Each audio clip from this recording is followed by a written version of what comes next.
kumusta na ang ating sugar sa katawan, at kumusta na ang ating cholesterol dyan, kung iba pa. So, para makita kung ano yung masok-sugar. Pagkatapos nito guys, ayan po pala ay ayan po pala is Lunes po, Monday, September 13 ngayon. So, si Gabin walang klase kaya kasama ko siya. Ayan. Kasama ko siya since Friday na hapon. So, Lunes ngayon wala siyang klase kasi may mga sports day. So, hindi ko siya pinasama sa sports day nila. Kasi walang magbantay, walang magsama. Kaya dito na lang siya sa akin. So, ihatid ko siya mamaya. Pagkatapos kong magpa-clinic kasi 2 o'clock yung aking schedule sa laboratory.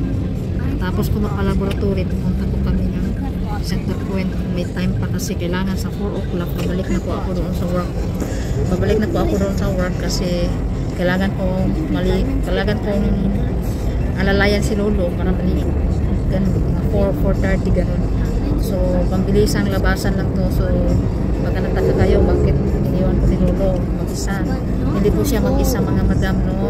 Umuwi po yung amo ko, umuwi po yung anak niya para batayan yung papa niya. So, nandito na kami sa clinic. So, yung aking mga madam, nandiyan na kami. Hello, where to help, please? Ayan, balikan ko kayo mamaya. Dito na tayo. Naka-screen kasi itong silog ba eh. So, first time ni Gavin magpunta dito. This is hospital, Loyang Hospital. I have been here before. What? A clinic, Loyang pala. I've been here before. You've been here before? Oh, really? I thought this is your first time. This is not your first time? No, this is Oh, not I my first see. time. So now we're going to the Not my third time. laboratory area, This is not guys, my first para time. This is my makunan ako ng dugo. This is not my first time. This is my Okay. third time. My third time coming here. Yeah, masakit na naman yung puson ko, guys. Nire-regla kasi ako eh. Wait, what's that? Not there, not there. Here, here.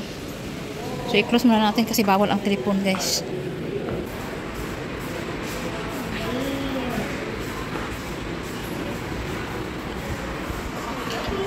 So, dito muna tayo mga madam. Tapos na po ako nakuna ng dugo. Ayan. Masakit man. Wala pa akong lunch. Hindi na po ako nagla-lunch. Para babawas-bawasan yung sugar natin sa katawan ng mga. Ano kasi, hintay. Tapos na ako magkuha ng dugo pero wala pa akong ihi. Kailangan kasi mag-submit talaga ng ihi. Kaso nire-regla po ako ngayon. Bahala na daw nire-regla ako. Basta may ihi ako. Naka-ihi na ako kanina pero ang kunti-kunti lang. Hindi ko nalagay sa lagayan. Kaya nag-inom na naman akong tubig para nakaihi na naman ako. Ang hirap talaga mga madam pag nire-regla ka. Ayan na naman, papalikin na naman ako nito next month para mag-laboratory. And dapat sana every 3 months lang mag-laboratory ako. Kaso pag nire-regla ako, kailangan na naman yan. Papalikin na naman next month. Depende lang. Pag reklamo ka na lang. So, itong na ako. Ano ba yan? Hindi ako komportable ba? Hindi ako komportable. Nandito kami sa ayan, makmal ang tawag dito, makmal. Sa pathology, sa unit pathology. Ang tagal ng ihi ko maglabas. Gusto ko mag-ihi na. Wala pa akong ihi. So, are you okay? Ha? Why?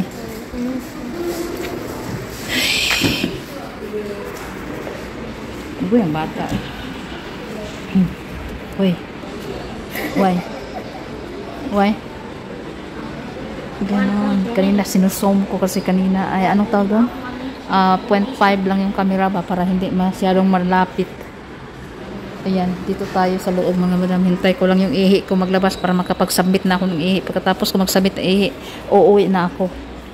Pero pag wala akong ihi, hindi ako makapag-submit. Hindi ako makauwi. Kailangan ko muna mag-submit mga madam. Uy, gusto ko nang magpunta ng city. Kasi matagal-tagal na din hindi ako nakapagpasyal. Lagi lang sa loob ng trabahoan ko. So, kailangan kong mag-ano talaga. Magnakaw-nakaw ng oras. Kasi bihira. Sayang kasi pag mag-off day ako. Sayang, nababawasan yung aking sahod. Marami tayong binabayaran ngayon. Marami akong binabayaran. Alam niyo ba kung anong laman ng aking bag? Ayan cellphone ni Gavin, yung container, tapos yung damit ko na dinala ko sa bahay. Dadalhin ko mamaya sa bahay.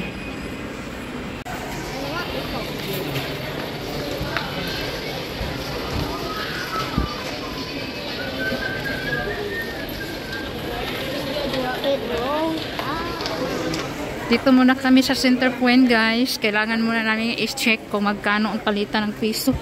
Kasi sayang naman, mataas ang rate ngayon kasi. Yan, dito tayo.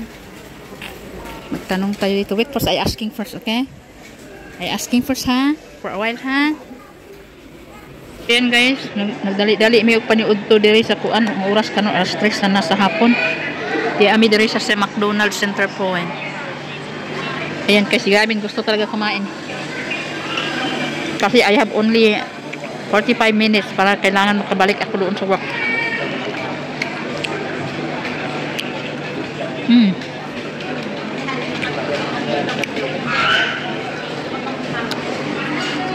Nag-take away na rin ako ng ano para sa aking anak na isa.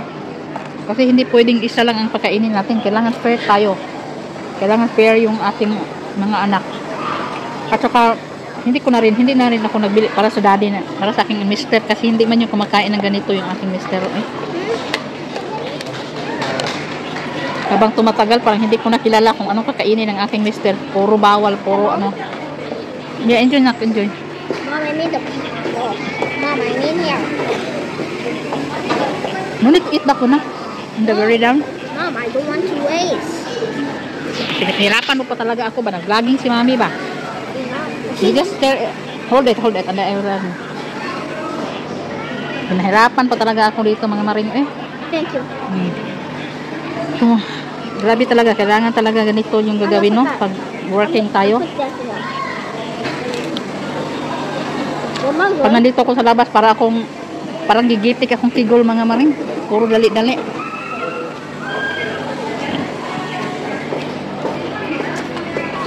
Taas ngayon ang rate, kaya ako nagpapiso, pero natakot kasi ako mga maring na pag time na uuwi na ako, bagsak na naman ang rate. Minsan magpapalit ako ng piso, 11 ringgit na lang. So ngayon 13.55 pa. So ginagrab ko na habang may pera pa, kasi pag next year pa ako pag buwan ng April ganun, May, April, March, baba talaga ang rate niyan. Ngayon lang to tumaas, kaya pinapalitan ko na. Bali yung yung pera ko, kunti lang naman yung pinapapalit ko kasi kailangan next sahod na naman, bayad ko muna sa aking lote mga maring, kasi mayroon po akong binabayaran na lote. Malapit na rin yung mapid. Yun na lang yung regalo ko sa aking pa-birthday mga maring, kasi naman ako hindi ko na kailangan magasto-gasto ba para sa pa-birthday ko, kasi hinayang ako sa pera. Ang hirap kitain ng pera mga maring, kaya kailangan talaga natin magtipid. So sa next sahod ko, next birthday ko, nagulunitan ako sa pera. Kailangan ko talaga budgetin yung pera. Napakabudget yung pera ko dito mga maring. Bayaran akong lote. 25,000 second payment ko. Kung sila lang, matatapon na din yun. Nadasakit naman ang ulo yung anuhin natin. Nadasakit sa ulo. Kasi naghahanap po talaga ako ng lote mga maring. Kaya suggestion kasi ng aking kapatid. Gusto kasi ng aking kapatid ng maring. Sa Butuan ako kukuha. Kasi gusto nila na mayroon kaming, kumbaga tatawagin natin landing pad doon. Kung magkaroon ng pagkakataon, mayroong blessing. Kung mapagawa natin ng munting bahay kubo para mayroon kaming landing pad. So ang landing pad kasi nagagamit namin yun kapag pupunta kami ng Butuan, kasi alam niyo naman yung pamilya namin kakalat kami. So yung taga Zamboanga del Sur magpunta sa Butuan, tapos yung Surigao magpunta sa Butuan, mayroong matirhan din, kailangan mag-hotel. Pagbigyan pa tayo ng budget ni God. Sana kasi mahal na ngayon, hindi na tayo maninari. Hindi tayo milyonaryo. Tausanaryo lang tayo. Tausanaryo.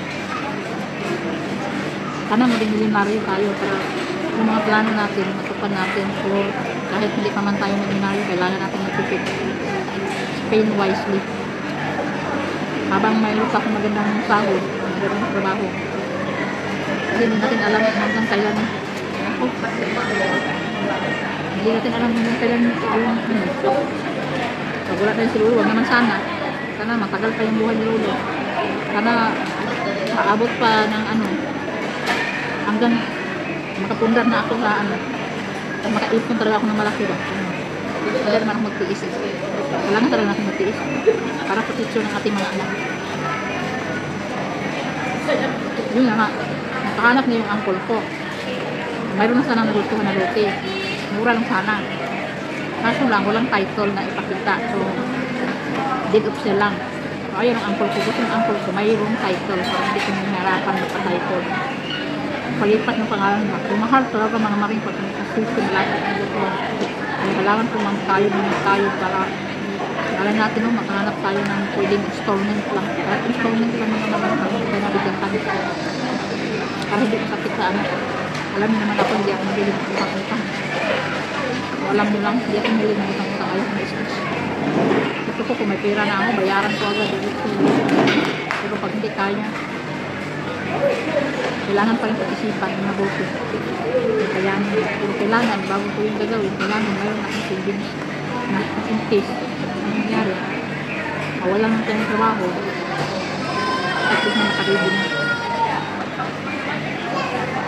Kasi ang goal ko talaga, marami akong goal mga marinig. Kailangan kong mahaba pa talaga yung ang goal at mahaba pa ang buhay. Kailangan kong mag-ipon ulit para sa tulungan ko yung asawa ko makabili kami dito ng bupak para magpapayuan dito sa Malaysia kasi ang hirap talaga ng bili ng bupa, ang mahal. So naghahanap kami. Alam mo naman pag ibang bansa talaga iba-iba talaga mahal talaga. Hindi makagay sa atin. Sa atin hindi mura pa. Pag dito kasi mga maring kailangan maring pera talaga ang hirap sa tayo. Kailangan mag-ipon talaga. Habang buhay, may pag-asa pa ng tayo. Sunod. Sige, kung tagabi ng ibang French fries ng maring, sige. Tagal tayo matapos nito. Ingatid ko pa si Gabin sa bahay. Hindi tayo pwedeng balgas lang ng pera, gasto nito, bili ng mga material na bagay. Kailangan i-invest natin para meron tayong maiwan sa anak natin na sakali wala na tayo sa mundo. Sana ibigay ni God. Sana ano ni God. Kasi ang hirap kita yung pera naman. Ang hirap. Ang hirap talaga. Ang mahal na kasi ngayon lahat mahal na. Hindi na kagaya dati. Ngayon lang din kasi ako nagpagtrabaho talagang naman yung malaki yung kita yung monthly. Kasi siyempre, ibigyan ko yung asawa ko, hinahati ko yung sahod ko. Hindi yung asawa ko lang ng pera, mabigay. Kaya ngayong buwan, wala. Napiso ko para pagdating ng time na uwi kami sa Pilipinas. Hindi na magsakit yung ulo ko, mapapiso pa dito, ganito, ganyan. Kasi mababa na talaga ang rate pag time na uwi ako. Taguan lang talaga ang pera. Kaya ngayon, nag-iisip na ako kung saan ko. Ay, hindi ko alam kung saan ko itago para magkaroon akong trauma, magtago sa bahay ba. Kaya kung mag-iwan ng mga valuable things o pera sa bahay ng mga pagkakasya na. Nag-isip ako kung saan ko itago o iwanan ko sa asawa ko, yung asawa ko itago. Ganyan na lang. Tawag yung na si Mr. ang kay Mr. ko ipatago yung pera. Ganun na lang gagawin ko. So, babay ng mga maring graduate na ng yung ating vlog kasi magbilisan na namin, uwi na kami gamit. Napasinak. Babay na. Hatid si Gabin para balik of trabaho. Nakakahiya naman pag mahirap na. Dami pang French fries, oh.